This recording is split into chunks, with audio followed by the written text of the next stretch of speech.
These are my disclosures.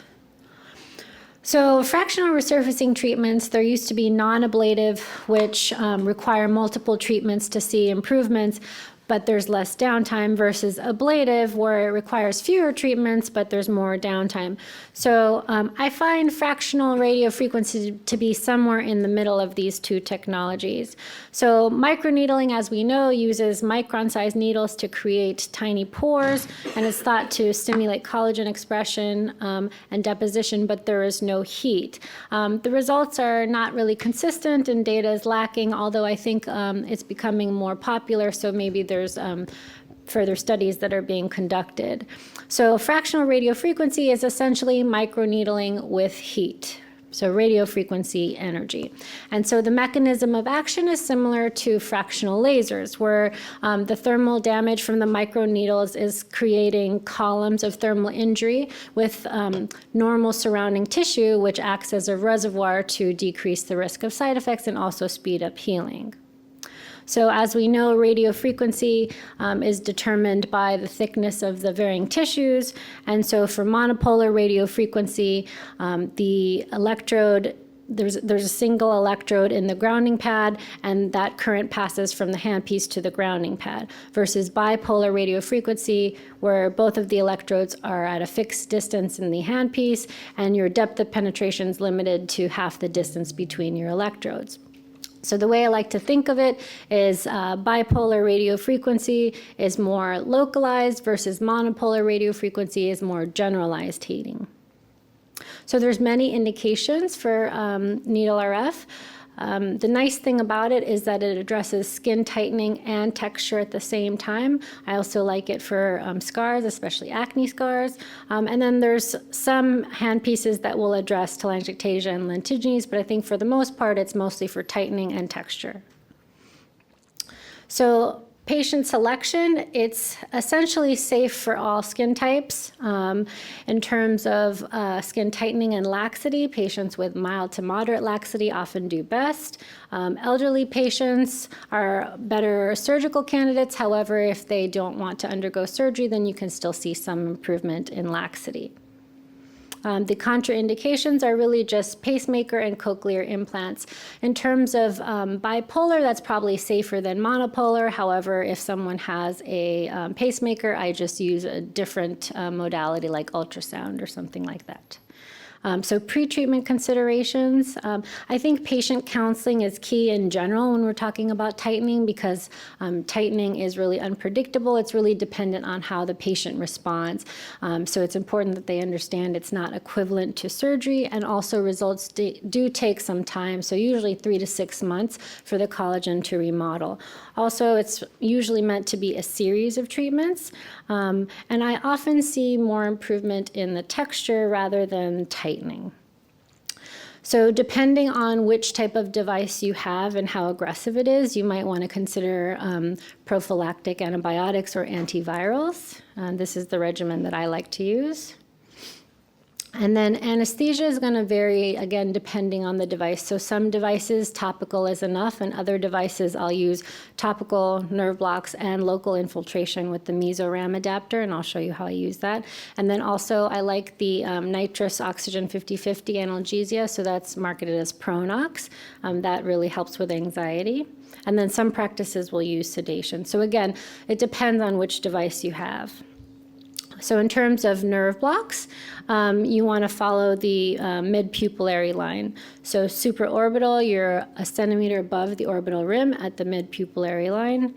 And then infraorbital, I like to use an intraoral approach. So you're in the canine fossa, lateral to the canine. And then mental block, again, mid-pupillary line, lateral to the canine. So here you can see I'm administering the nerve block. And I like to use the gauze to help hold the lip, and then I like to jiggle the lip a little bit to help with the pain. So you can see I'm going into the canine fossa, and I usually do a cc or a cc.5 of lidocaine with epinephrine. And now I'm doing the mental block. So if you're going to do more aggressive needle RF, then the nerve blocks definitely help with the pain. Okay. Okay, so same thing on the other side. And then this was the adapter that I was telling you about. So I do like to use some local infiltration. And if you use this mesoram adapter, then you can do local infiltration pretty efficiently. And they come in different configurations. So they have like a 5 needle or a round one, but I prefer this one. So the treatment parameters are going to depend on what you're treating. Of course, the depth of penetration is going to be determined by the length of your needle, and then the density is going to be determined by the number of needles. And many of the devices have a fixed number of needles, and some have different options. So post-op, it depends again on your aggressiveness. So some of them heal in 2 days, some of them it takes a week to 10 days, but for the most part, it's pinpoint bleeding during the procedure, and then that wipes away, and then they just have minimal erythema or sometimes striping. But in general, it's less downtime than fractional ablative devices. So there are so many devices on the market. These are the ones that are available in the US, and they vary somewhat. So bipolar needle RF, I'm just going to use some trade names, otherwise it'll get a little bit confusing. So this particular device is the Fractora. So you have the option of the 24-pin tip, and it goes 3 millimeters, and I like that more for tightening. And then I combine that with the 60-pin tip, which goes 600 microns, and that's more for texture. You also have the option of a coated versus a non-coated tip, and you want to use the coated tips in darker skin types. So what I mean by that is the proximal part of the pin is coated with silicone usually, and then the non-coated portion is just the distal portion, so that you're only ablating deep in the dermis and your epidermis is preserved, so you have less risk of post-inflammatory hyperpigmentation, especially in darker skin types. So if you look at the histologies on the left, you see the 60 pin goes 600 microns, the 24 pin goes 3 millimeters, and those are both non-coated. And if you look at the one on the right, that one is coated, so you can see the epidermis is preserved. And so with the Fractora, it's a stamping mechanism, and you have to keep the skin taut.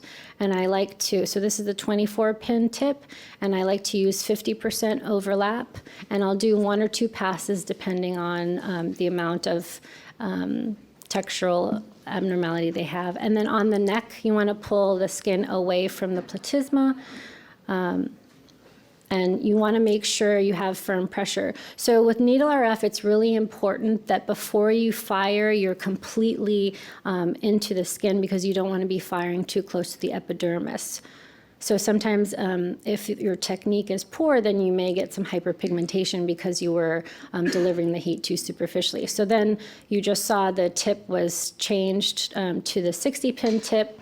And then that's what they look like immediately after. So then this is just one of my patients, again, showing the same thing.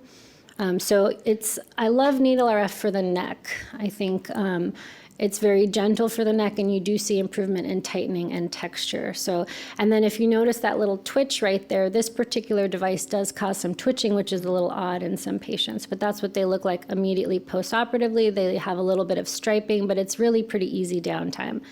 And then this is 1 year after 2 treatments, and then this is 2 months after 2 treatments. And I think she did the best on her neck, so if you look at her neck, she got some nice improvement in the laxity. But again, not a surgical result. Again, textural improvement and improvement in laxity. So this is a different device. This is the Vivace, and the largest difference with this is that it also delivers LED therapy, so you get red and blue LED in addition to the needle RF. This particular device has 36 needles, and that's fixed, and then the depth will vary from 0.5 to 3.5. So you have red LEDs for rejuvenation and collagen remodeling, and then you have blue LEDs if the patient has acne. And most lasers, I won't treat patients with active acne, but needle RF actually improves active acne. So if they have scars and active acne, then I like to use needle RF versus fractional resurfacing. So this is what it looks like, and it's also a stamping technique, but the needles eject rather than having to push them into the skin. So this is after 2 treatments, and you can see some nice improvement in the infraorbital region. And this is after 2 treatments as well. You see improvement along the jawline. Okay, so now on to monopolar RF. This is the Infini. So the needles are all insulated. So some devices have the option of non-insulated versus insulated. These are all non-insulated, or sorry, all insulated. So the downtime with the insulated needles is definitely a lot less than when you're ablating all the way through. And so no epidermal injury, low risk of hyperpigmentation, and you can do at varying depths. So this is what it looks like in a gel model, so you can kind of see how the coagulation is only in the dermis. And you can go and stack at various levels to address different indications. And again, this is what it looks like immediately after, just pinpoint bleeding, and then it wipes away. So really the downtime from this is fairly easy. And again, I really like it for acne scarring, especially in darker skin types, and also for neck rejuvenation. So some devices have the option of both monopolar or bipolar. This is the Intracell, and so these needles also eject. You can pick the depth and you can pick different energies. This I find to be less painful than something like the Fractora. So with Fractora, I do give more anesthesia. Something like this, just topical is enough. 1 minute. So again, immediately after, and they heal very quickly. So in my experience, I think that the downtime is much easier with needle RF compared to fractional resurfacing. There have been some comparative studies that show maybe fractional laser resurfacing might give you slightly better results in terms of texture.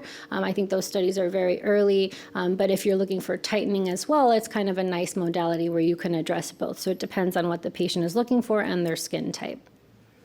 But I think it's a nice new modality that we have to address various indications for our patients. Thank you.